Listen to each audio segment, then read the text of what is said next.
20년 전 죽은 채 피가 묻은 장원급제 교지를 던졌습니다. 흥겹던 가야금 소리가 단칼에 베인 듯 멈췄고 기름진 고기 냄새가 진동하던 마당엔 서늘한 죽음의 정적만이 감돌았지요. 비단 옷을 휘감은 채 상석에서 거드름을 피우던 박진사와 찌든 흘내를 풍기며 바닥에선 저희 눈이 마주친 순간 그의 손에 들려있던 청화백자 술잔이 바닥에 처참히 박살났습니다. 이것을 기억하십니까? 20년 참으로 긴 세월이었습니다. 박진사는 비명조차 지르지 못한 채 주저앉았고 경련하는 그의 손가락 끝은 제가 던진 핏자국 뺀 종이를 향해 떨리고 있었습니다. 장원급제까지 한 선비가 왜 20년 동안이나 시체처럼 숨어 살아야 했을까요? 20년 전 그날 밤 절벽 끝에서는 도대체 무슨 일이 있었던 걸까요? 운이야담을 찾아주셔서 감사합니다. 구독과 좋아요는 큰 힘이 됩니다. 이야기 바로 시작하겠습니다. 봄볕이 따사로운 어느 날 오후였습니다. 마을에서 가장 큰 기와집 박진사댁 사랑채 마당에는 아침부터 국세통이었죠. 오늘이 바로 박진사의 60번째 생신날이었으니까요. 대문 앞에는 붉은 천으로 장식한 병풍이 쳐져 있었고 마당 가득 펼쳐진 잔치상에는 기름에 지글지글 구운 전과 색색의 나물 그리고 커다란 돼지 머리까지 올라와 있었습니다. 손님들은 아침부터 줄을 이어 들어왔고 박진사는 붉은 비단 도포를 입고 사랑채 대청마루에 앉아 연신 웃음을 터뜨리며 인사를 받고 있었죠. 진사 어른, 만수무강하십시오. 하하, 고맙소, 고마워. 자, 어서 들어가 술이나 한잔 하시게. 박진사의 목소리는 마을 어귀까지 울려 퍼질 듯 컸고 그의 얼굴에는 지난 20년간 쌓아 올린 부귀영화의 흔적이 기름기처럼 번들거리고 있었습니다. 그의 곁에는 한양에서 내려온 아들 박문수가 서 있었는데 문과에 급제하여 벼슬길에 오른 그 아들이야말로 박진사가 가장 자랑스러워하는 보물이었죠. 손님들은 박문수를 보며 연신 칭찬을 늘어놓았고 박진사는 그럴 때마다 겸연쩍은 척하면서도 입꼬리를 숨기지 못했습니다. 해가 중천에 떴을 무렵 잔치가 무르익어 갈 때였습니다. 대문 밖에서 갑자기 웅성거리는 소리가 들려왔고 이내 하인 하나가 허둥지둥 달려 들어왔죠. 그의 손에는 낡은 배로 싼 보따리 하나가 들려 있었는데 보따리 겉면에는 붉은 무언가가 얼룩덜룩 묻어 있었습니다. 진사 어른, 이게 방금 대문 앞에 놓여 있었사옵니다. 뭐? 누가 갖다 놨다는 게냐? 그게 아무도 보지 못했사옵니다. 그냥 대문 앞에 놓여 있었을 뿐. 박진사는 미간을 찌푸리며 보따리를 가리켰습니다. 하인이 조심스럽게 보따리를 풀자 그 안에서 누렇게 바랜 종이 한 장이 나왔죠. 아니, 종이라고 하기엔 너무나 오래되어 보였고 게다가 그 위에는 검붉게 마른 핏자국이 여기저기 묻어 있었습니다. 박진사가 그 종이를 집어들었을 때 그의 손이 미세하게 떨었습니다. 그도 그럴 것이 그 종이는 다름 아닌 과거 급제 교지였으니까요. 그것도 20년 전 장원급제자의 이름이 적힌 그 교지였던 겁니다.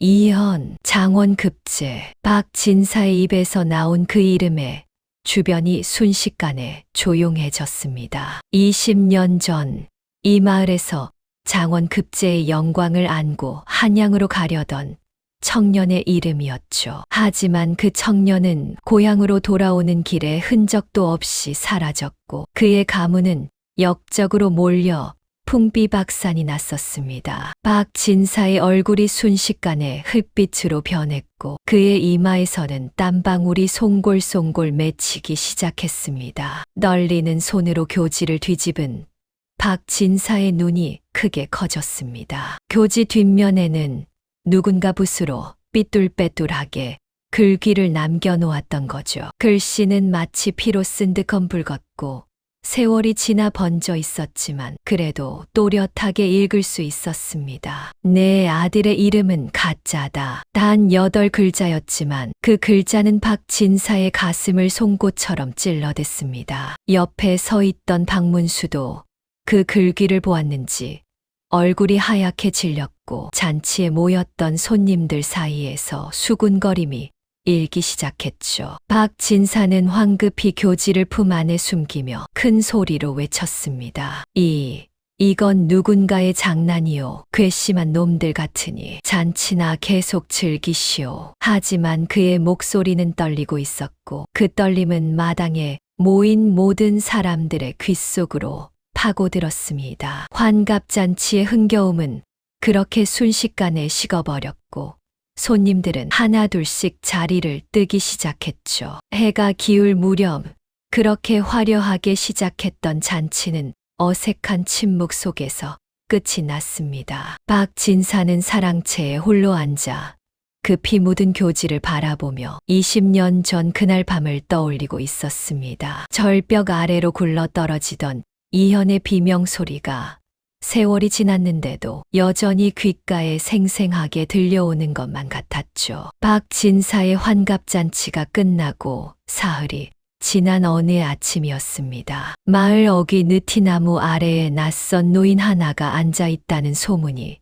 돌기 시작했죠. 아침 일찍 우물에 물을 길러 나갔던 아낙네들이 그 노인을 처음 발견했는데 노인은 누더기 같은 옷을 걸치고 있었고 두 눈은 하얗게 멀어 있었습니다. 지팡이 하나에 의지한 채 나무 아래 웅크리고 앉아 있는 모습이 마치 오랜 세월 비바람을 맞으며 살아온 고목 같았다고 했죠. 어르신, 어디서 오셨습니까? 마을 이장이 다가가 물었지만 노인은 대답 대신 그저 허허 하고 웃기만 했습니다. 그 웃음소리가 묘하게도 쓸쓸하면서도 깊었다고 나중에 이장이 사람들에게 말했죠. 노인은 말이 별로 없었지만 가끔씩 중얼거리는 말들이 있었습니다.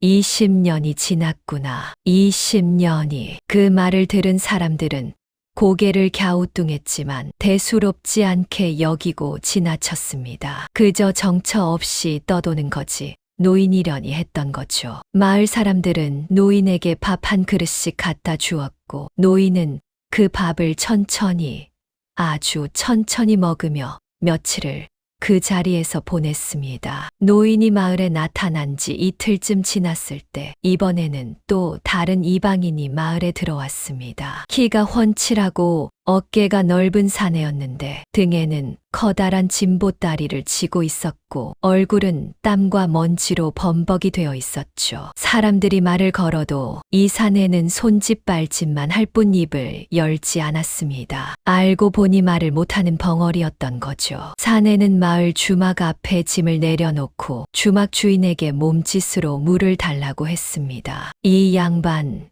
어디서 왔소? 말을 못하는 게요. 주막 주인이 물었지만 사내는 고개만 끄덕일 뿐이었습니다. 그런데 이상한 일은 그 다음부터 벌어졌죠. 그 벙어리 사내는 마을을 떠나지 않고 마을 사람들의 일을 도우며 품삯을 받기 시작했습니다. 무거운 짐을 나르는 일, 논밭을 가는 일, 장작을 패는 일까지 힘든 일이라면 무엇이든 마다하지 않았죠. 그리고 저녁이 되면 어김없이 느티나무 아래 눈먼 노인 곁으로 가서 밤을 보냈습니다. 마을 사람들은 둘의 관계가 궁금했지만 노인도 벙어리 사내도 자세한 말을 해주지 않았으니 그저 추측만 할 뿐이었죠. 그렇게 일주일쯤 지났을 무렵 마을 사람들은 조금씩 이상한 점을 눈치채기 시작했습니다. 눈먼 노인과 벙어리 짐꾼이 유독 박진사 댁 주변을 서성인다는 거였죠. 노인은 비록 눈은 보이지 않았지만 지팡이를 짚고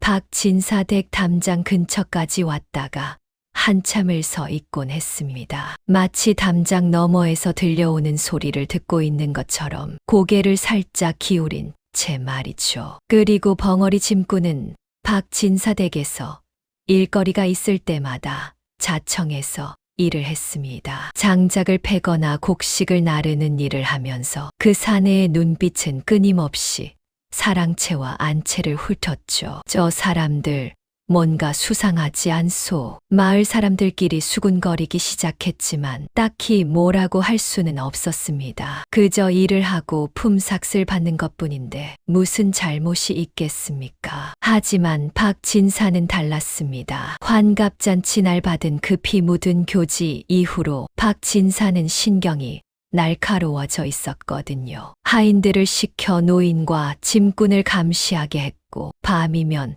사랑채 문을 꼭꼭 걸어 잠그고 잠을 청했습니다. 하지만 잠은 쉽게 오지 않았죠. 어둠 속에서 들려오는 바람 소리마저도 20년 전 이현의 비명처럼 들렸으니까요. 어느 날 오후였습니다. 벙어리 짐꾼이 박진사 댁 뒤뜰에서 장작을 패고 있었죠. 날씨가 더워서인지 사내는 소매를 걷어붙이고 땀을 뚝뚝 흘리며 일을 하고 있었습니다. 그때 마침 지나가던 박진사의 늙은 하인 칠득이 그 모습을 보고는 그 자리에서 얼어붙고 말았습니다. 벙어리 짐꾼의 왼쪽 팔뚝, 소매 사이로 살짝 드러난 그 부분에 특이한 모양의 흉터 하나가 선명하게 새겨져 있었던 거죠. 그 흉터는 마치 달과 별이 어우러진 듯한 문양이었는데 칠득은 그 문양을 알고 있었습니다. 20년 전 장원 급제를 하고 돌아오던 이현의 팔에도 똑같은 흉터가 있었으니까요. 그것은 이씨 가문 대대로 내려오는 가문의 표식이었고 장남에게만 새겨지는 특별한 문장이었습니다. 칠득의 얼굴이 순식간에 하얗게 질렸고 그는 비틀거리며 뒤로 물러섰죠. 벙어리 짐꾼은 칠득의 시선을 느꼈는지 천천히 고개를 돌렸습니다. 두 사람의 눈이 마주쳤고 그 짧은 순간 칠득은 느꼈습니다. 저 눈빛 속에 담긴 것이 단순한 짐꾼의 눈빛이 아니라는 것을. 그 안에는 20년 동안 삭혀온 무언가가 이글거리고 있다는 것을 말이죠. 칠득은 황급히 그 자리를 떠나 박진사에게 달려갔습니다. 사랑채 문을 두드리며 다급하게 외쳤죠. 진사 어른, 큰일 났습니다. 저 짐꾼이, 혹시 저 짐꾼이. 칠득은 끝내 말을 잊지 못했습니다. 혹시 자신의 착각일지도 모른다는 생각과 만약 정말 그 사람이 맞다면 어떻게 해야 할지 몰라 혼란스러웠던 거죠. 박진사는 칠득의 창백한 얼굴을 보며 물었습니다. 뭐가 큰일이란 말이냐? 똑똑히 말해보거라. 칠득은 떨리는 목소리로 대답했습니다. 저 벙어리 짐꾼의 팔에 이씨 가문의 문장이 있사옵니다. 그 말이 떨어지자 박진사의 손에 들려있던 찻잔이 바닥으로 떨어져 산산조각이 났습니다. 그날 밤 마을은 유난히 고요했습니다. 달은 구름에 가려 어둠이 짙었고 바람마저 멎어버린 듯 고요했죠. 박진사 댁 행랑채에 기거하던 칠득은 잠을 이루지 못하고 뒤척이고 있었습니다. 낮에 본 그 흉터가 자꾸만 눈앞에 아른거렸고 20년 전 그날 밤의 기억이 파도처럼 밀려왔으니까요. 절벽 위에서 이현을 밀어낼 때 들렸던 비명소리, 어둠 속으로 사라지던 그 몸뚱이, 그리고 박진사에게서 받은 은자 주머니의 무게까지 모든 것이 생생하게 되살아났습니다. 아니야, 그 자식은 죽었어. 절벽 아래로 떨어졌으니 살아남을 리 없어. 칠득은 스스로를 달래듯 중얼거리며 이불을 뒤집었었습니다. 하지만 그때였죠. 방문 밖에서 희미하게 발소리가 들려왔습니다. 사각사각 누군가 마루를 밟는 소리였는데 그 걸음걸이가 묘하게 천천히 다가오고 있었죠. 칠득은 숨을 죽이고 귀를 기울였습니다. 발소리는 점점 가까워지더니 마침내 그의 방문 앞에서 멈춰 섰습니다. 고요했습니다. 너무나 고요해서 오히려 더 무서웠죠. 그때 문틈 사이로 낮고 쉰 목소리가 흘러들어왔습니다. 칠드가 나를 기억하느냐? 그 목소리를 듣는 순간 칠득의 온몸에 소름이 돋았습니다. 20년 전 절벽 위에서 마지막으로 들었던 바로 그 목소리였으니까요. 다음 날 아침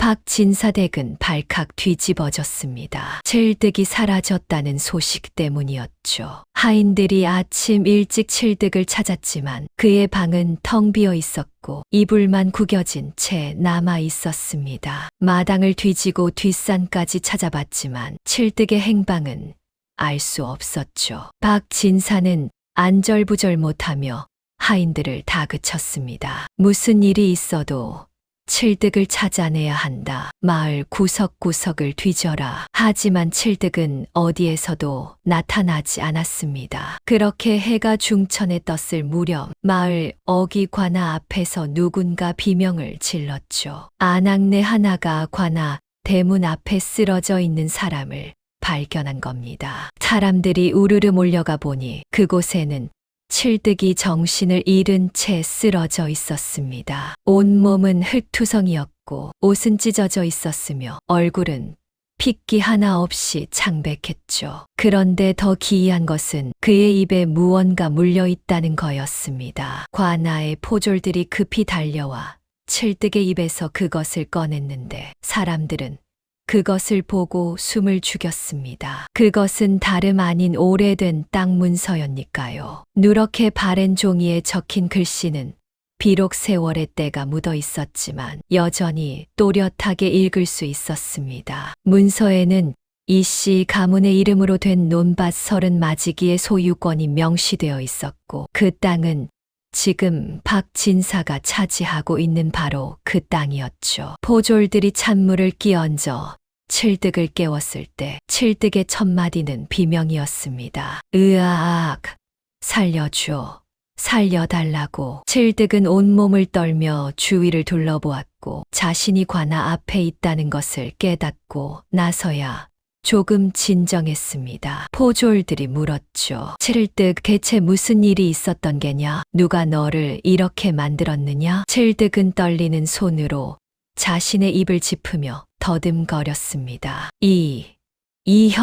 이현이 나타났습니다. 뭐라고? 이현이라니? 그게 무슨 소리냐? 20년 전 죽은 줄 알았던, 아니, 우리가 죽였다고 생각했던 그 이현 도련님이 살아 돌아왔습니다. 칠득의 목소리는 공포로 일그러져 있었습니다. 주위에 모인 사람들 사이로 웅성거림이 퍼져나갔죠. 이현이라는 이름은 이 마을 사람들에게 있어서 20년 전의 비극을 떠올리게 하는 이름이었으니까요. 장원급제의 영광을 안고 돌아오다가 흔적도 없이 사라졌고 그 후 역적으로 몰려 가문이 풍비박산난 바로 그 집안의 장남 말입니다. 포졸 하나가 냉정하게 물었습니다. 헛소리 말고 제대로 말해봐. 내가 본 게 정말 이현이란 말이냐? 칠득은 고개를 끄덕이며 눈물을 흘렸습니다. 저는 분명히 봤습니다. 얼굴은 세월에 상했지만 그 눈빛만은 20년 전 그날 밤과 똑같았습니다. 저를 보며 웃더군요. 그러면서 말했습니다. 칠득아, 20년 만이구나. 내가 준 선물은 잘 받았느냐라고. 칠득의 소식을 들은 박진사는 급히 관아로 달려왔습니다. 그는 칠득을 보자마자 그의 멱살을 잡으며 소리쳤죠. 이 미친놈아, 헛소리 집어치워. 이현은 죽었어. 20년 전에 죽었다고. 하지만 칠득은 박진사를 똑바로 바라보며 떨리는 목소리로 말했습니다. 진사 어르신도 아시지 않습니까? 그날 밤 절벽 아래로 떨어뜨렸을 때 시체를 확인하지 못했다는 것을. 우리는 그저 죽었을 거라고 짐작만 했을 뿐입니다. 박진사의 손에서 힘이 빠졌습니다. 칠득의 말이 사실이었으니까요. 사건이 있던 그날 밤, 그들은 절벽이 너무 깊고 어두워서 시신을 확인하지 못했습니다. 그저 누구도 저 높이에서 살아남을 리 없다고 믿었을 뿐이죠. 박진사는 비틀거리며 한 걸음 뒤로 물러섰고 그의 얼굴은 칠등 못지않게 창백해져 있었습니다. 관아의 사또가 나서서 물었습니다. 박진사, 이게 대체 어찌 된 일이오? 칠득의 말이 사실이오? 박진사는 황급히 고개를 저었습니다. 아니요. 자가 밤에 귀신이라도 본 모양이요. 이현은 20년 전에 이미 죽었소. 역적으로 몰려 죽은 자가 어찌 살아 돌아온단 말이오? 하지만 그의 목소리에는 확신이 없었습니다. 주위에 모인 사람들은 박진사와 칠득을 번갈아 보며 수군거렸고 땅 문서를 손에 든 포졸은 그 문서를 유심히 들여다보고 있었죠. 20년 전 이 씨 가문의 땅이 어떻게 박진사의 손에 들어갔는지 마을 사람들은 다들 알고 있었습니다. 역적의 재산은 관에서 몰수한다는 명분으로 박진사가 헐값에 사들였다는 것을 말이죠. 그날 오후 칠득은 집으로 돌아갔지만 정신은 온전치 못했습니다. 밤만 되면 비명을 지르며 이현이 온다고 복수하러 온다고 소리쳤죠. 그리고 박진사는 사랑채에 틀어박혀 하루 종일 술만 마셨습니다. 창밖을 내다보며 중얼거렸죠. 이놈이 정말 살아있단 말이냐. 20년이 지났는데 그날 밤부터 박진사의 저택에는 이상한 소문이 돌기 시작했습니다. 한밤중에 사랑채 주변에서 누군가 걸어 다니는 발소리가 들린다는 것, 그리고 그 발소리는 마치 절뚝거리는 것처럼 불규칙하다는 것이었죠. 칠득이 관아 앞에서 발견된 지 사흘째 되던 날, 박진사 댁 대문 앞에 화려한 가마 하나가 멈춰 섰습니다. 가마에서 내린 사람은 비단 두루마기에 갓을 쓴 중년의 사내였는데 바로 박진사의 아들 박문수였죠. 환갑잔치 때 왔다가 한양으로 돌아갔던 그가 급히 내려온 것이었습니다. 박진사가 밤낮으로 급한 서찰을 보냈거든요. 내용은 간단했습니다. 당장 내려와라. 큰일이 벌어졌다는 것뿐이었죠. 박문수는 사랑채로 들어서며 주위를 둘러보았습니다. 마당은 을씨년스럽게 조용했고 하인들의 얼굴에는 불안한 기색이 역력했죠. 아버지를 만난 박문수는 그 모습을 보고 깜짝 놀랐습니다. 불과 열흘 전만 해도 의기양양하던 아버지의 얼굴은 헬쑥하게 야위어 있었고 눈 밑에는 시커먼 그림자가 드리워져 있었거든요. 박진사는 아들을 보자마자 하인들을 모두 물리치고 사랑채 문을 굳게 닫았습니다. 그리고는 떨리는 목소리로 지난 며칠 동안 있었던 일을 모두 털어놨죠. 문수야, 이현이가 살아 돌아왔다. 20년 만에. 박문수의 얼굴에서 혈기가 싹 가셨습니다. 이현이라는 이름, 그 이름은 박문수에게 있어서 평생 짊어져야 할 죄책감의 무게였니까요. 박문수는 창문 밖을 바라보며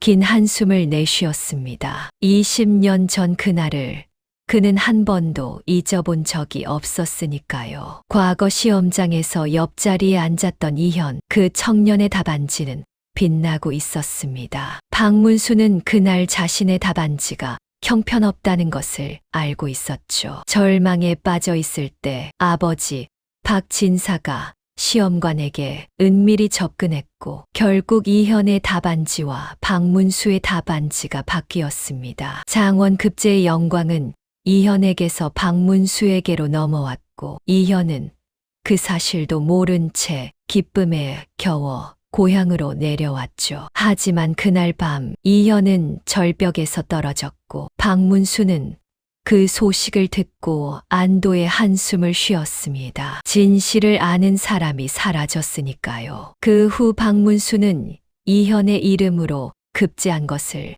자신의 이름으로 바꾸는 작업을 거쳤고 관직에 올라 승승장구했습니다. 하지만 마음 한구석에는 늘 가시가 박혀 있었죠. 밤이면 꿈속에서 이현이 나타나 물었습니다. 내 답안지를 왜 훔쳐갔느냐고, 내 인생을 왜 빼앗아 갔느냐고 말이죠. 아버지, 정말 이현이가 살아있단 말입니까? 박문수의 목소리는 떨리고 있었습니다. 박진사는 고개를 끄덕이며 대답했죠. 칠득이 그놈을 봤다고 했다. 그리고 마을에 나타난 벙어리 짐꾼의 팔에 이씨 가문의 문장이 새겨져 있다는구나. 그날 밤 박문수는 잠을 이룰 수가 없었습니다. 사랑채 서재에 앉아 촛불을 켜놓고 지난 20년간 자신이 받았던 교지와 관직 임명장들을 꺼내보았죠. 그 하나하나가 이현의 것이어야 했던 영광들이었습니다. 박문수는 손으로 얼굴을 감싸며 괴로워했습니다. 그때였습니다. 서재 문틈 사이로 희미한 바람이 불어왔고 촛불이 흔들렸죠. 박문수는 고개를 들어 주위를 둘러보았습니다. 아무도 없었습니다. 하지만 뭔가 이상했습니다. 책상 위에 놓인 책들 사이에 분명 없었던 종이 한 장이 끼워져 있었던 거죠. 박문수는 떨리는 손으로 그 종이를 집어들었습니다. 종이에는 붓글씨로 한 줄의 글귀가 적혀 있었는데 글씨는 삐뚤삐뚤했지만 또렷했습니다. 내가 쓴 답안지는 사실 내 것이었다. 박문수의 손에서 종이가 떨어졌습니다. 심장이 터질 듯 빠르게 뛰었고 등골에서는 식은땀이 흘러내렸죠. 누가 이 서재에 들어왔단 말입니까? 아니, 대체 어떻게 20년 전에 그 비밀을 알고 있단 말입니까? 박문수는 황급히 자리에서 일어나 문을 열고 밖으로 나갔습니다. 마당은 고요했고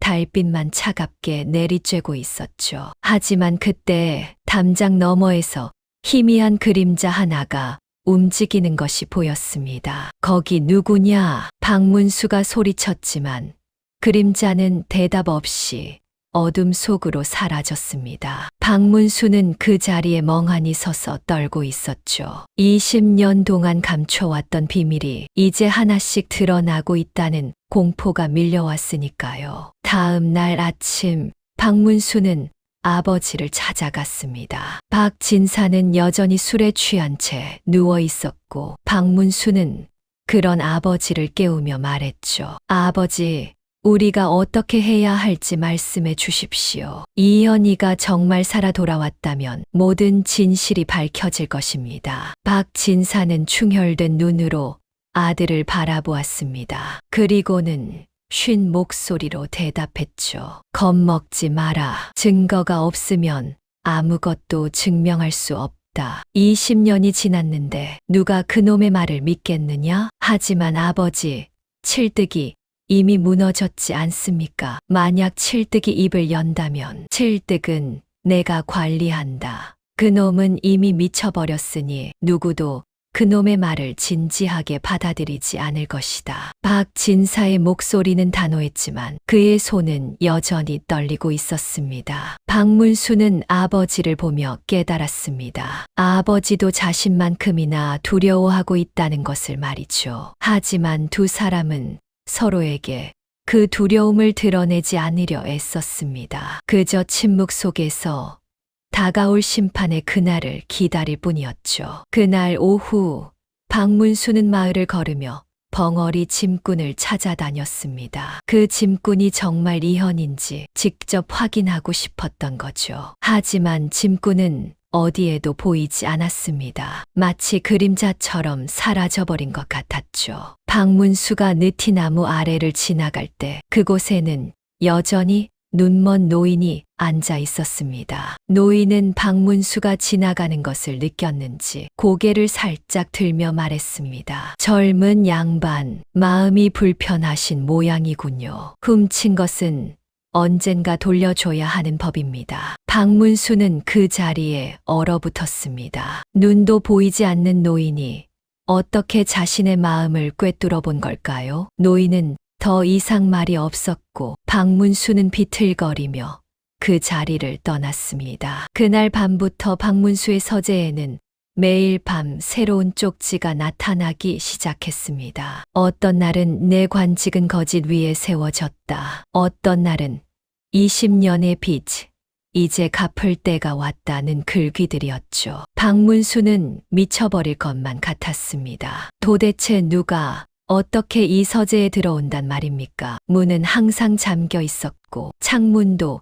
굳게 닫혀 있었는데 말이죠. 마을 관아에는 설화라는 이름의 여인이 있었습니다. 나이는 30을 훌쩍 넘겼지만 그 얼굴에는 세월의 깊은 상처가 새겨져 있었죠. 그녀는 관비였습니다. 아침부터 저녁까지 관아에 온갖 허드레시를 하며 살아가는 천한 신분의 여인이었죠. 하지만 마을의 나이 든 어르신들은 알고 있었습니다. 20년 전 이 여인이 얼마나 아름다웠는지, 그리고 얼마나 행복한 미래를 꿈꾸고 있었는지를 말이죠. 설화는 이현의 정혼녀였습니다. 두 사람은 어릴 적부터 서로를 알았고, 이현이 과거 시험을 보러 한양으로 떠날 때 설화는 그에게 손수 만든 놀이개를 선물했었죠. 손끝에 피가 맺힐 정도로 정성스럽게 술을 놓아 만든 세상에 단 하나뿐인 놀이개였습니다. 이현은 그 놀이개를 받아들고 환하게 웃으며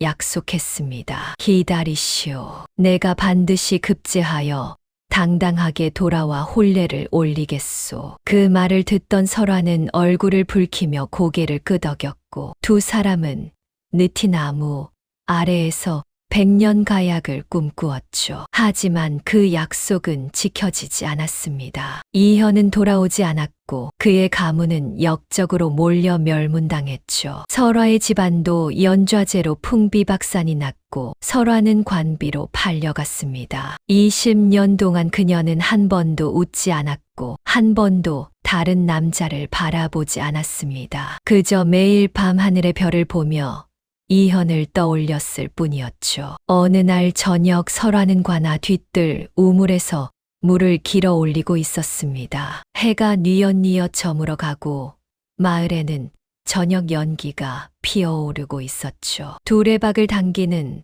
설화의 손놀림은 느렸고 그녀의 눈빛은 어딘가 먼 곳을 바라보고 있었습니다. 아마도 20년 전 그날을 떠올리고 있었던 모양이었죠. 그때 우물가에 누군가 다가오는 기척이 들렸습니다. 설화가 고개를 들어보니 지팡이를 짚은 눈먼 노인이 천천히 걸어오고 있었습니다. 마을 어귀에서 본 바로 그 노인이었죠. 노인의 걸음걸이는 더디었지만 흔들림이 없었고 마치 이 우물의 위치를 정확히 알고 있는 것처럼 주저함 없이 다가왔습니다. 설화는 두레박을 내려놓고 노인을 맞았습니다. 어르신, 어찌 이곳까지 오셨습니까? 설화가 물었지만 노인은 대답 대신 품 안에서 무언가를 꺼내 설화에게 내밀었죠. 설화는 그것을 받아들고는 그 자리에서 얼어붙고 말았습니다. 노인이 건넨 것은 작은 놀이개였는데 비록 세월의 빛이 바래고 실오라기가 달아 있었지만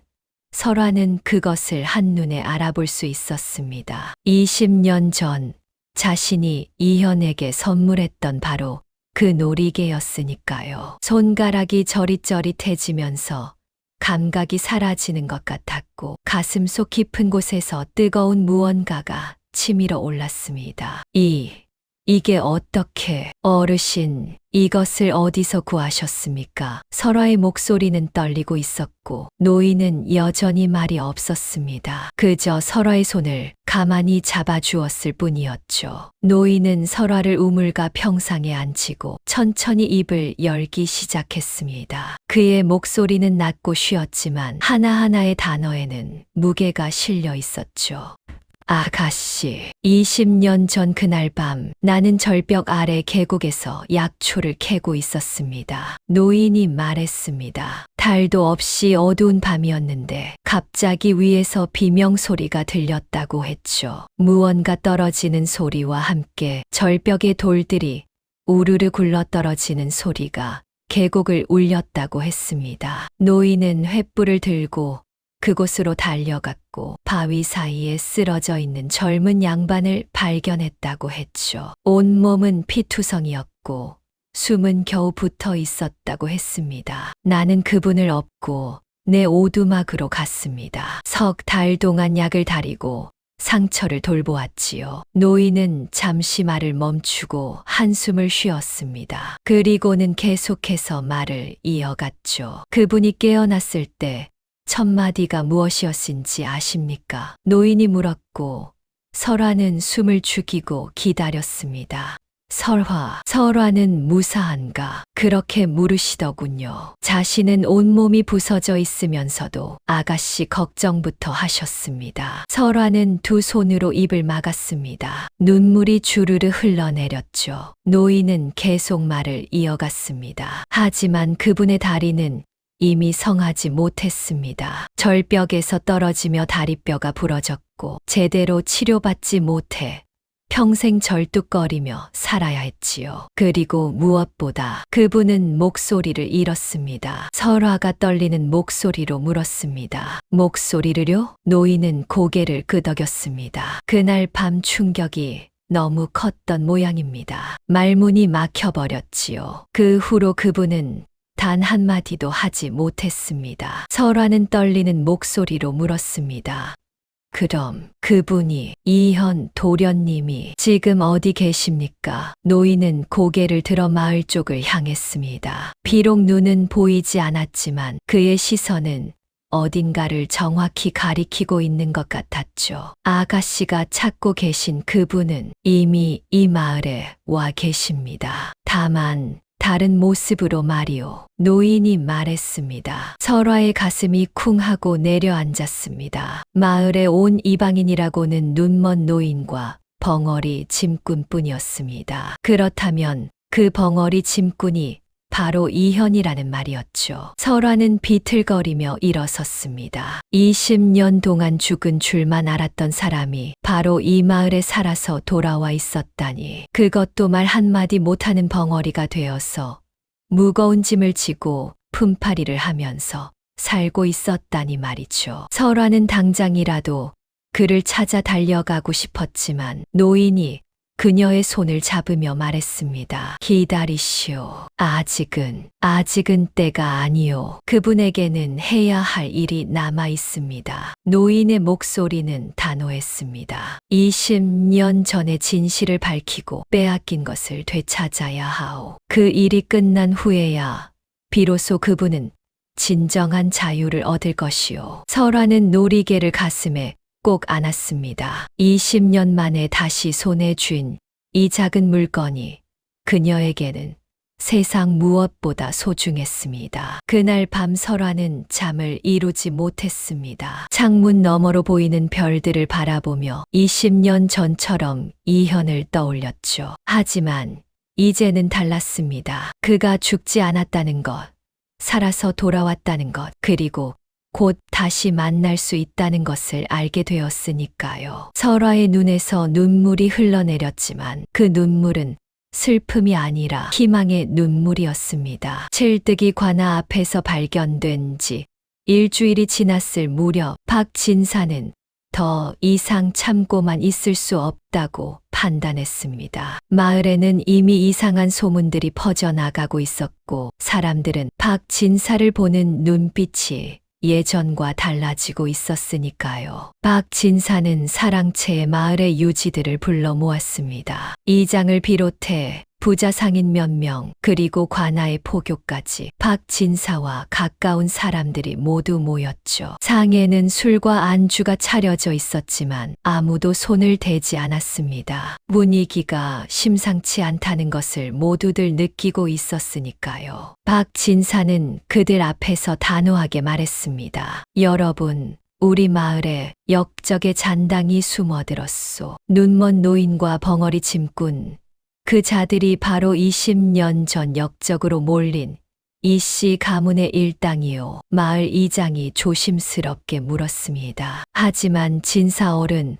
그들이 무슨 잘못을 했습니까? 그저 품팔이를 하며 조용히 지내고 있을 뿐인데요. 박진사는 그 말에 목소리를 높였습니다. 역적의 잔당이라는 것 자체가 죄요. 그들이 마을에 있다는 것만으로도 마을 전체가 위험에 처할 수 있단 말이오. 그리고 무엇보다 칠득을 습격해서 정신을 잃게 만든 것도 그 자들일 거라고, 증거는 없지만 분명히 그럴 거라고 박진사는 주장했죠. 상인들과 포교는 서로 눈치를 보며 망설였지만 결국 박진사의 뜻을 따르기로 했습니다. 박진사가 이 마을에서 가장 힘 있는 사람이었고 그와 맞서는 것은 현명하지 못한 일이었으니까요. 포교가 물었습니다. 그럼 어찌하시겠습니까? 박진사는 눈을 가늘게 뜨며 대답했습니다. 당장 내일 아침 포졸들을 풀어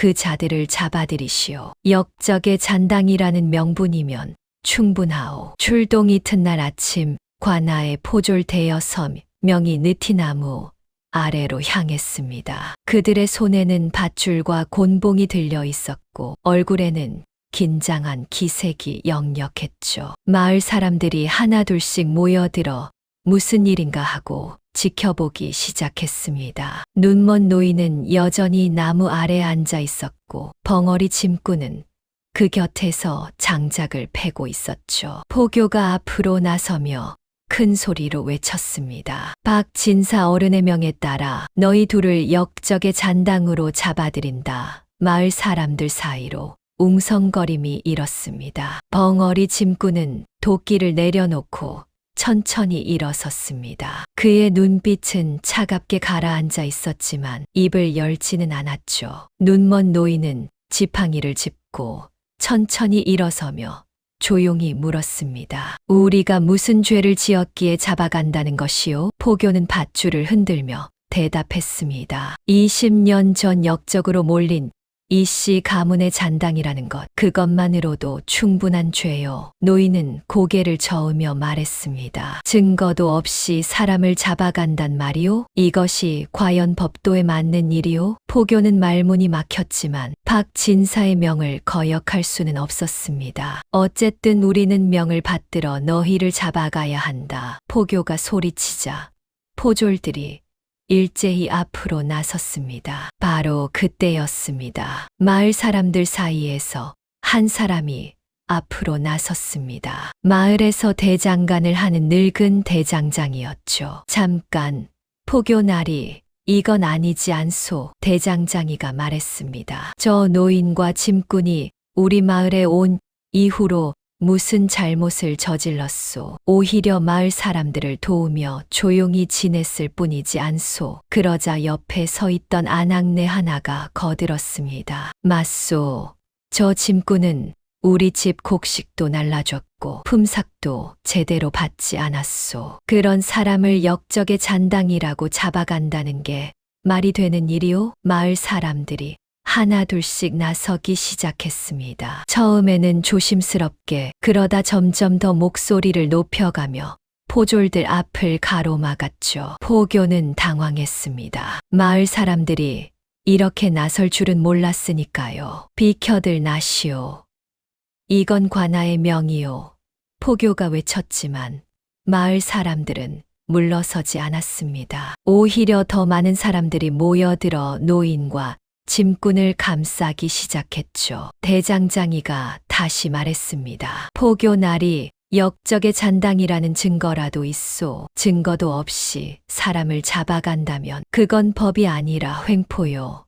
포교는 땀을 흘리며 뒤를 돌아보았습니다. 박진사 댁 쪽을 바라보는 그의 눈빛에는 도움을 청하는 빛이 역력했죠. 하지만 박진사는 사랑채 창문 너머로 이 광경을 지켜보고만 있을 뿐 나서지 않았습니다. 긴장감이 흐르던 그때 벙어리 짐꾼이 천천히 앞으로 나섰습니다. 마을 사람들은 숨을 죽이고 그를 바라보았습니다. 짐꾼은 포졸들을 향해 한 걸음 또 한 걸음 다가갔습니다. 절뚝거리는 그의 걸음걸이가 아침 햇살 아래 선명하게 드러났죠. 포졸들은 긴장한 얼굴로 뒤로 물러섰습니다. 짐꾼의 눈빛이 너무나 강렬했으니까요. 그리고 그때 20년 동안 단 한마디도 하지 못했던 벙어리 짐꾼이 천천히 입을 열었습니다. 멈춰라. 그의 목소리는 쉬어 있었고 거칠었지만 분명하게 들렸습니다. 마을 사람들은 놀라서 서로를 바라보았죠. 저 벙어리가 말을 한다고 짐꾼은 계속해서 말을 이어갔습니다. 이 진짜 주인은 나다. 그 말이 떨어지자 포졸들은 얼어붙었고 마을 사람들은 숨을 죽였습니다. 짐꾼은 천천히 왼쪽 팔에 소매를 걷어 올렸습니다. 그곳에는 달과 별이 어우러진 듯한 문양의 흉터가 선명하게 새겨져 있었죠. 나는 이씨 가문의 장남 이현이다. 그 순간 박진사 댁 사랑채 창문이 쾅 하고 닫혔습니다. 박진사의 비명 같은 소리가 희미하게 들려왔죠. 이놈이 정말 살아 돌아왔구나. 마을은 순식간에 술렁거리기 시작했고 포교와 포졸들은 어찌할 바를 몰라 하며 서로를 바라보기만 했습니다. 눈먼 노인은 지팡이를 짚고 조용히 미소를 지었습니다. 20년 동안 기다려온 그 순간이 드디어 시작된 것이었죠. 이현이 자신의 정체를 밝힌 그날 오후 마을 사람들은 느티나무 아래 광장에 모여들었습니다. 20년 만에 돌아온 장원 급제자의 이야기를 듣기 위해서였죠. 노인부터 아이들까지 마을 사람 거의 전부가 모였습니다. 이현은 나무 그늘 아래 섰고 그 옆에는 눈먼 노인이 지팡이를 짚고 서 있었죠. 마을 사람들은 숨을 죽이고 그들을 바라보았습니다. 이현의 목소리는 여전히 쉬어 있었지만 한 글자 한 글자 또렷하게 전해졌습니다. 여러분, 오랜만입니다. 저는 20년 전 이 마을을 떠났던 이현입니다. 그가 말했습니다. 마을 사람들 사이로 탄식이 흘러나왔습니다. 어떤 이는 눈물을 닦았고 어떤 이는 고개를 저으며 안타까워했죠. 이현은 계속해서 말을 이어갔습니다. 저는 죽지 않았습니다. 다만 20년 동안 죽은 것이나 다름없는 삶을 살았을 뿐입니다. 그의 목소리에는 깊은 슬픔이 배어 있었습니다. 오늘 여러분께 그날 밤의 진실을 말씀드리고자 합니다. 이현은 천천히 그날 밤의 이야기를 시작했습니다. 과거 시험에서 장원 급제를 하고 기쁨에 겨워 고향으로 돌아오던 길이었다고, 산길을 걷고 있을 때 갑자기 뒤에서 사람들이 나타났다고 했죠. 얼굴을 가린 자객들이었는데 그들은 이현을 둘러싸고는 절벽 쪽으로 몰아갔다고 했습니다. 이현은 필사적으로 저항했지만 숫자에서 밀렸고 결국 절벽 끝까지 밀려났다고 했죠. 그때 자객 중 하나가 얼굴에 천을 벗었습니다. 이현이 말했습니다. 그 얼굴을 저는 알고 있었습니다. 박진사 댁의 칠득이었습니다. 마을 사람들 사이로 웅성거림이 일었습니다. 칠득의 이름이 나오자 모두들 고개를 끄덕였죠. 이현은 계속했습니다. 칠득은 제게 말했습니다. 미안하다고. 하지만 이것이 박진사 어른의 명이라고. 그리고 저를 절벽 아래로 밀어버렸습니다. 이현의 목소리가 떨렸습니다. 그날 밤의 기억이 아직도 생생했던 모양이었죠. 저는 떨어졌습니다. 어둠 속으로 끝없이 떨어졌습니다. 이현이 말했습니다. 정신을 잃기 직전 마지막으로 생각한 것은 설화였습니다. 그녀에게 약속을 지키지 못한다는 그 생각이. 이현은 말을 잇지 못하고 고개를 숙였습니다. 눈먼 노인이 그의 어깨에 손을 얹으며 다독였죠. 노인이 나서서 그 다음 이야기를 이어갔습니다. 자신이 어떻게 절벽 아래에서 이현을 발견했는지, 어떻게 오두막으로 데려가 치료했는지를 말했죠. 석 달 동안 이현은 죽음의 문턱을 오갔고 깨어났을 때는 이미 다리가 성하지 못했으며 목소리도 잃어버린 상태였다고 했습니다. 노인은 이현에게 마을로 돌아가자고 했지만 이현은 고개를 저었다고 했죠. 자신이 돌아가면 가문에 화가 미칠 것 같았고 무엇보다 박 진사가 다시 자객을 보낼 것이 분명했으니까요. 그래서 이현 도련님은 저와 함께 산속에서 20년을 살았습니다. 노인이 말했습니다. 그동안 도련님은 복수를 준비했습니다. 말은 못하셨지만 글을 배우고 법을 익히고 진실을 밝힐 증거를 모았습니다. 노인은 품에서 낡은 보자기를 꺼냈습니다. 그리고 그것을 풀자 안에서 여러 장의 문서들이 나왔죠. 이것들이 바로 그 증거입니다. 박 진사가 어떻게 이씨 가문의 땅을 가로챘는지, 어떻게 이현 도련님의 급제를 자신의 아들 것으로 바꿔치기 했는지 모든 증거가 여기 있습니다. 마을 사람들은 숨을 죽이고 그 문서를 바라보았습니다. 노인은 계속해서 말했습니다. 그리고 가장 중요한 증거가 하나 더 있습니다. 노인은 또 다른 종이를 꺼냈습니다. 이것은 제가 그날 밤 절벽 위에서 목격한 것을 적어 놓은 기록입니다. 칠득이 이현 도련님을 밀어뜨리는 것을 이 눈으로 똑똑히 봤습니다. 바로 그때였습니다. 박진사 댁 쪽에서 연기가 피어오르기 시작했습니다. 검은 연기가 하늘로 치솟았고 곧 불길이 보이기 시작했죠. 마을 사람들이 일제히 그쪽을 바라보았습니다. 불이야. 박진사 댁에 불이 났어. 누군가 소리쳤고 사람들은 우르르 그쪽으로 달려가기 시작했습니다. 이현과 노인도 급히 그곳으로 향했죠. 박진사 댁 사랑채에서 불길이 치솟고 있었습니다. 하인들이 물동이를 들고 허둥지둥 불을 끄려 했지만 불길은 이미 걷잡을 수 없이 번지고 있었죠. 이현이 사랑채에 가까이 다가갔을 때 창문 너머로 박진사의 모습이 보였습니다. 박진사는 서재 안에서 무언가를 불에 던지고 있었죠. 종이 뭉치들이 불길 속으로 사라지고 있었습니다. 이현은 깨달았습니다. 박진사가 증거를 없애고 있다는 것을 말이죠. 노인이 간직했던 목격 증언록, 그것을 박진사가 미리 훔쳐냈고 지금 불태우고 있는 것이었습니다. 안 돼. 이현이 소리쳤지만 이미 늦었습니다. 박진사는 마지막 종이마저 불 속에 던진 후 창문으로 뛰어내려 도망쳤죠. 불길은 한참 후에야 겨우 잡혔습니다. 사랑채는 반쯤 타버렸고 안에 있던 문서들은 모두 재가 되어버렸죠. 이현은 타버린 서재를 바라보며 주먹을 쥐었습니다. 가장 중요한 증거가 사라져버린 것이었습니다. 노인이 그의 곁에 서서 말했습니다. 도련님, 증거는 사라졌지만 진실까지 사라진 것은 아닙니다. 마을 사람들이 모두 지켜봤습니다. 그것만으로도 충분합니다. 하지만 이현은 알고 있었습니다. 법은 증거로 움직인다는 것을.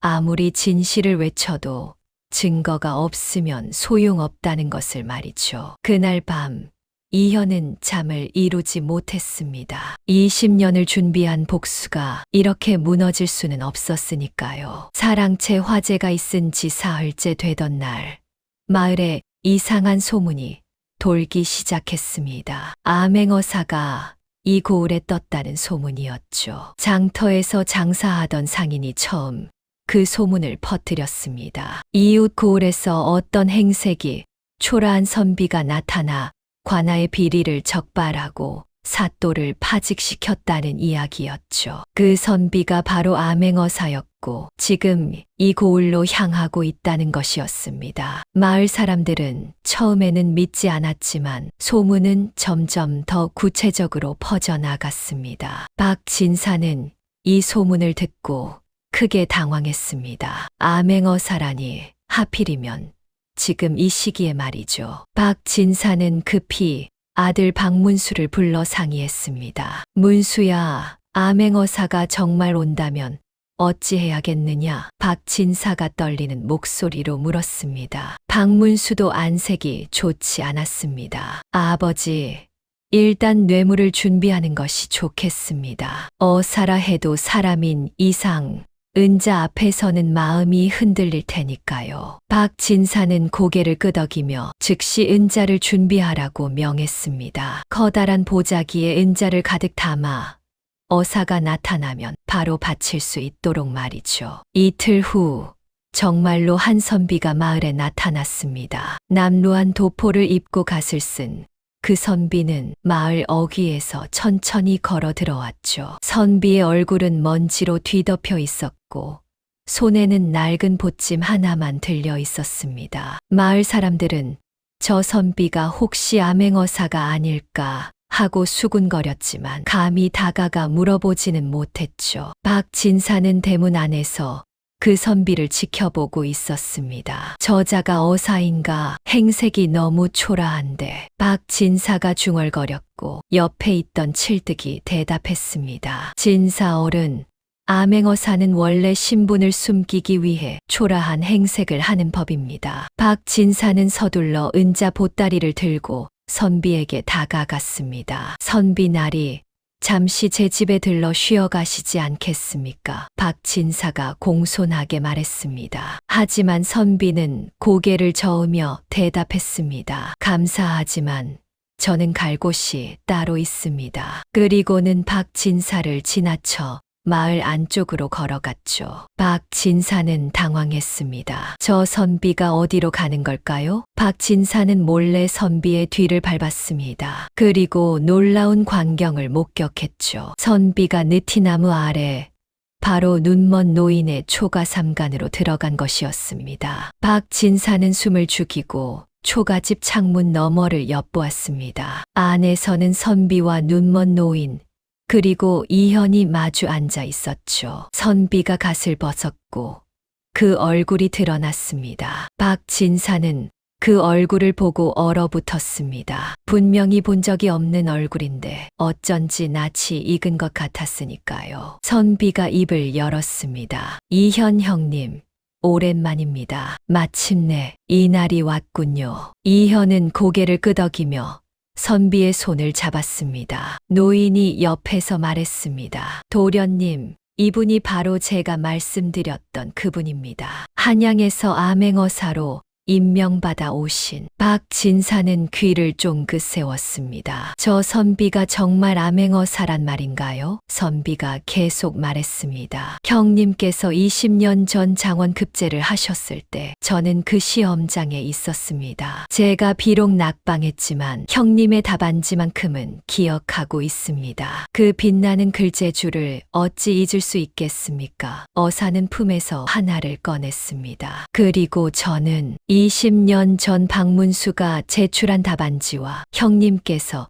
제출하신 답안지가 바뀌었다는 증거를 가지고 있습니다. 당시 시험관이 뇌물을 받고 답안지를 바꿔치기 한 기록이 여기 있습니다. 박진사는 식은땀을 흘리며 뒤로 물러섰습니다. 저들이 증거를 가지고 있다니, 게다가 암행어사까지 왔다니 말이죠. 박진사는 황급히 집으로 돌아가 아들을 불렀습니다. 문수야, 큰일이다. 암행어사가 정말로 왔고 그놈이 이현과 한패란 말이다. 박문수의 얼굴이 창백해졌습니다. 아버지, 그럼 우리는 이제. 박진사는 고개를 저었습니다. 아직 끝난 게 아니다. 뇌물이 통하지 않는다면 다른 방법을 찾아야 한다. 그날 밤 박진사는 칠득과 몇몇 신복들을 불러 모았습니다. 저 암행어사와 이현을 없애버려야 한다. 그들이 내일 관아에 가기 전에 말이다. 박진사가 말했습니다. 칠득은 고개를 저으며 대답했습니다. 진사어른,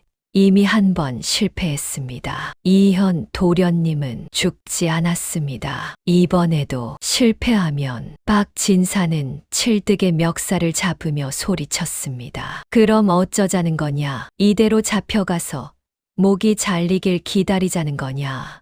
칠득은 떨리는 목소리로 대답했습니다. 차라리 자수하는 것이 낫지 않겠습니까? 박진사는 칠득을 밀쳐냈습니다. 이 겁쟁이 같은 놈, 내가 자수하고 싶으면 혼자 하거라. 박진사는 다른 신복들을 보며 말했습니다. 오늘 밤 저 초가집에 불을 질러라. 그 안에 있는 자들을 모두 태워 죽여야 한다. 신복들은 서로를 바라보며 망설였지만 박진사의 눈빛이 너무나 광기 어려워 감히 거역하지 못했죠. 하지만 그들은 알지 못했습니다. 초가집 주변에는 이미 마을 사람들이 교대로 지키고 있다는 것을, 그리고 암행어사가 관아에 포졸들을 미리 배치해 놓았다는 것을 말이죠. 박진사의 마지막 발악은 이미 실패할 운명이었던 것입니다. 다음 날 아침 마을 광장에는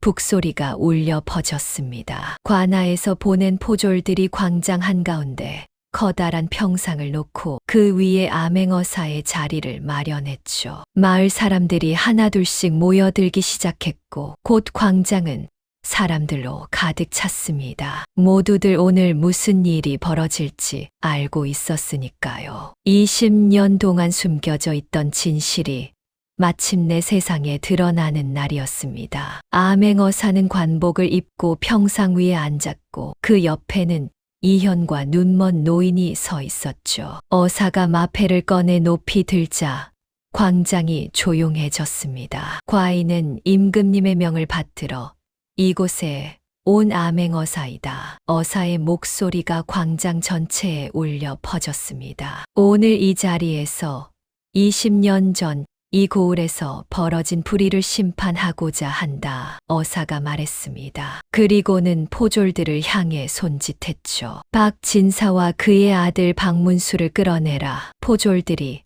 박진사 댁으로 달려갔고 얼마 지나지 않아 박진사와 박문수를 끌고 왔습니다. 두 사람은 칼을 쓰고 광장 한가운데 무릎을 꿇었죠. 박진사의 얼굴은 흙빛이었고 박문수는 고개를 떨구고 있었습니다. 어사가 말했습니다. 박진사, 그대는 20년 전 장원 급제자 이현을 죽이려 자객을 보냈다. 그 죄를 인정하는가? 박진사는 고개를 저으며 소리쳤습니다. 아니요, 저는 그런 일을 한 적이 없소. 증거를 대시오.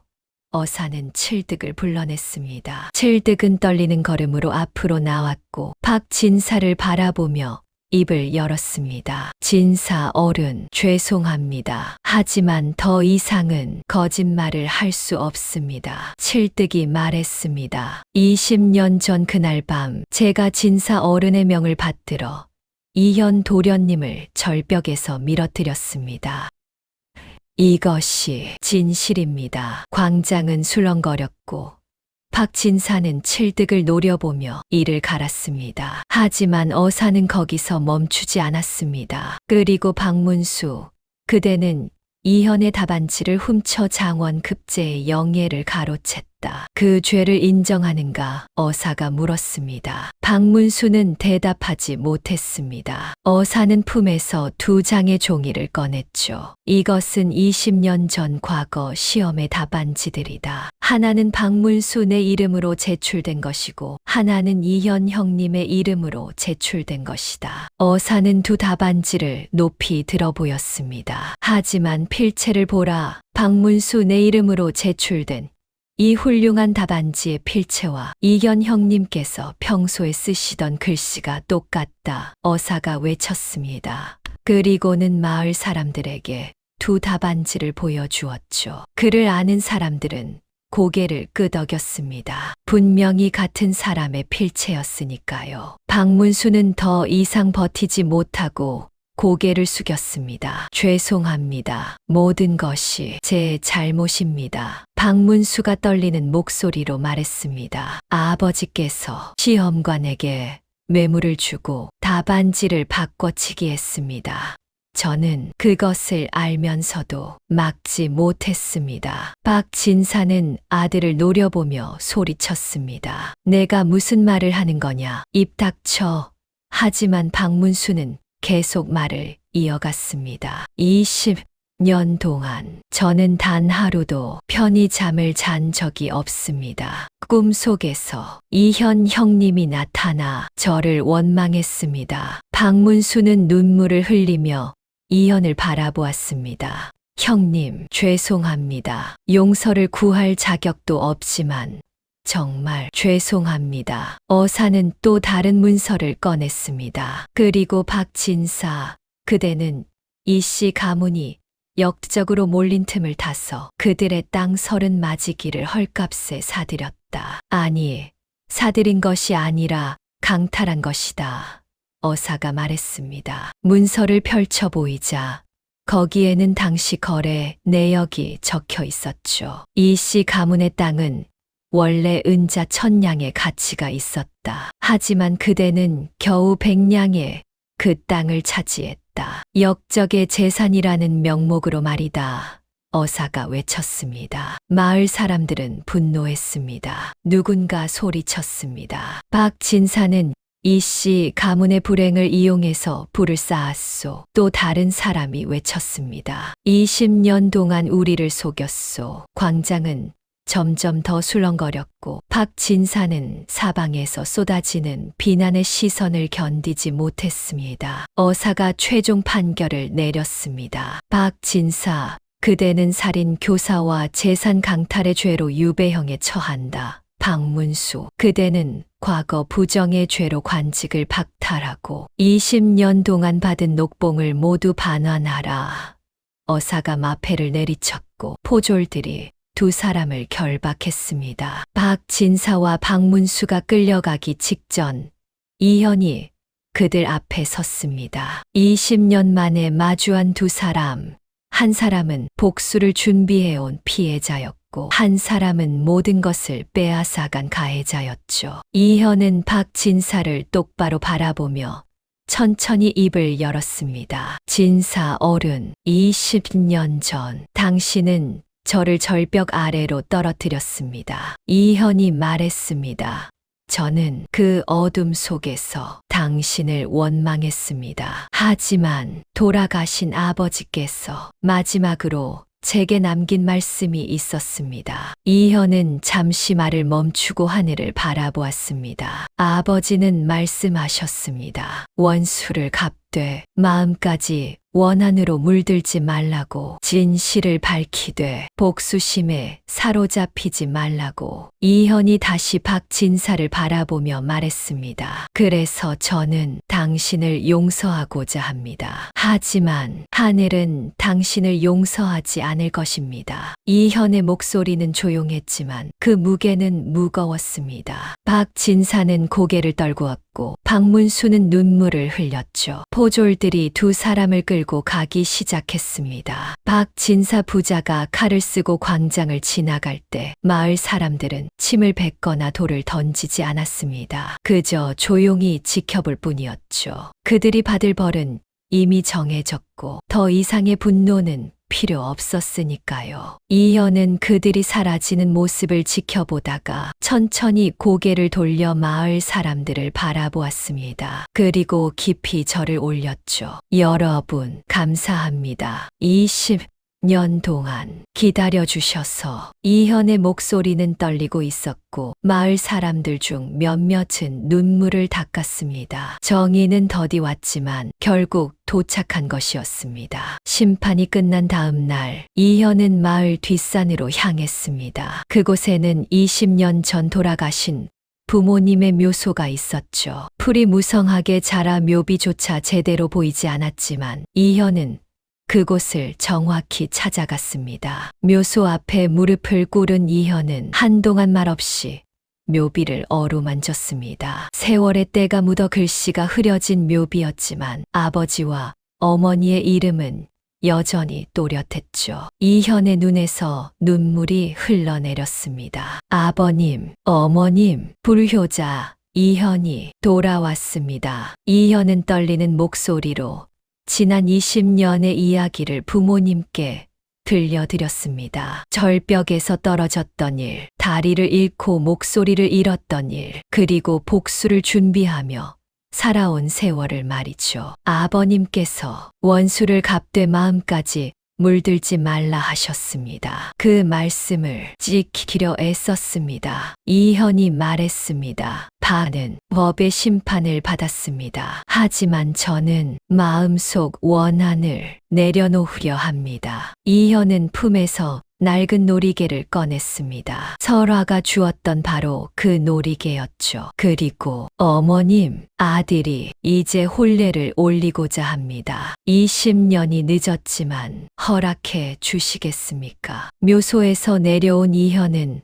마을 광장에서 설화를 만났습니다. 설화는 관아의 관비 신분에서 풀려나 있었습니다. 암행어사가 설화의 사연을 듣고 그녀가 역적의 가족이 아니라 억울하게 연좌된 것임을 밝혀냈기 때문이죠. 설화는 새 옷을 입고 있었지만 여전히 조심스러운 표정이었습니다. 20년 동안의 고난이 그녀의 얼굴에 깊이 새겨져 있었으니까요. 두 사람은 느티나무 아래에서 마주 섰습니다. 한동안 아무도 말을 하지 못했죠. 무슨 말부터 해야 할지 몰랐던 것입니다. 이현이 먼저 입을 열었습니다.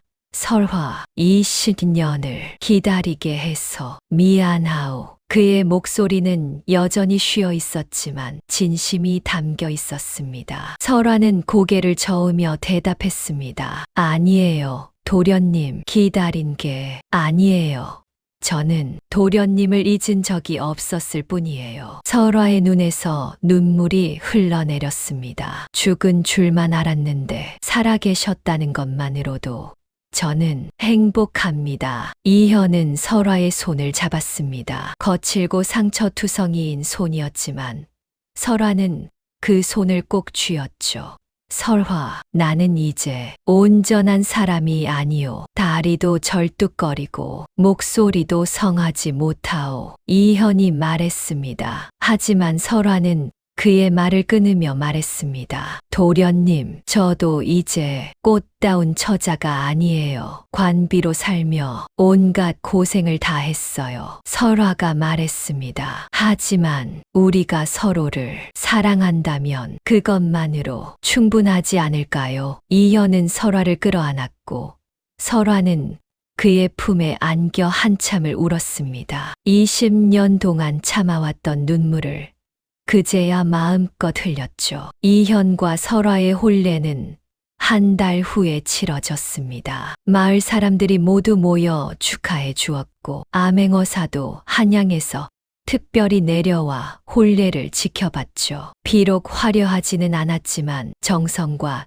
축복이 가득한 혼례였습니다. 혼례가 끝난 후 이현은 본격적으로 마을을 다시 일으키기 시작했습니다. 박진사가 가로챘던 땅은 모두 이씨 가문으로 돌아왔고 이현은 그 땅의 일부를 마을 사람들과 나눴죠. 이인, 원래 우리 가문의 것이었지만 20년 동안 마을을 지켜주신 여러분의 것이기도 합니다. 이현이 말했습니다. 마을 사람들은 감격했고 이현을 새로운 마을의 지도자로 추대했습니다. 이현은 그 역할을 받아들이며 마을 학당을 세우고 가난한 아이들에게 글을 가르치기 시작했죠.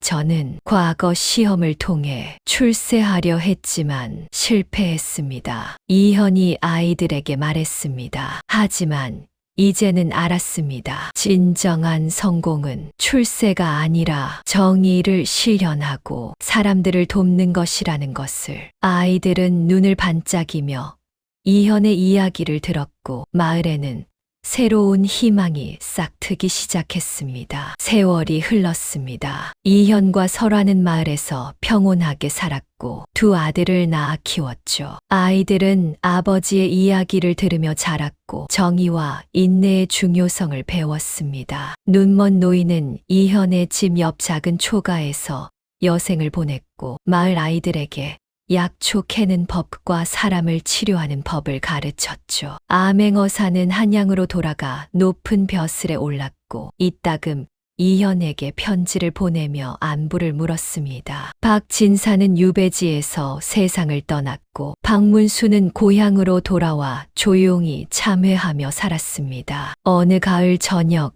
이현과 설화는 마을 언덕에 올라 노을을 바라보고 있었습니다. 저 멀리 펼쳐진 논밭에서는 벼가 황금빛으로 익어가고 있었고 마을에서는 저녁 연기가 피어오르고 있었죠. 설화가 이현의 손을 잡으며 말했습니다. 도련님, 행복하세요? 이현은 고개를 끄덕이며 대답했습니다. 그렇소. 20년을 기다린 보람이 있소. 두 사람은 손을 맞잡고 노을을 바라보았습니다. 저 노을처럼 고난의 시간을 지나 아름다운 평화가 찾아온 것이었죠. 마을 사람들은 이현의 이야기를 대대손손 전해 주었습니다. 절벽에서 떨어졌지만 살아남아 20년의 세월을 견디며 마침내 정의를 실현한 장원 급제자의 이야기를 말이죠. 정의는 더디 오지만 반드시 온다. 마을 어르신들은 이 말을 아이들에게 들려주며 이현의 이야기를 전했습니다. 그리고 그 이야기는 세월이 흘러도 잊히지 않았습니다. 마을 느티나무 아래에는 작은 비석이 세워졌고 거기에는 이렇게 적혀 있었습니다. 20년의 침묵을 깨고 돌아온 진실, 장원 급제자 이현을 기리며. 그 비석은 오늘날까지도 마을을 지키고 있습니다.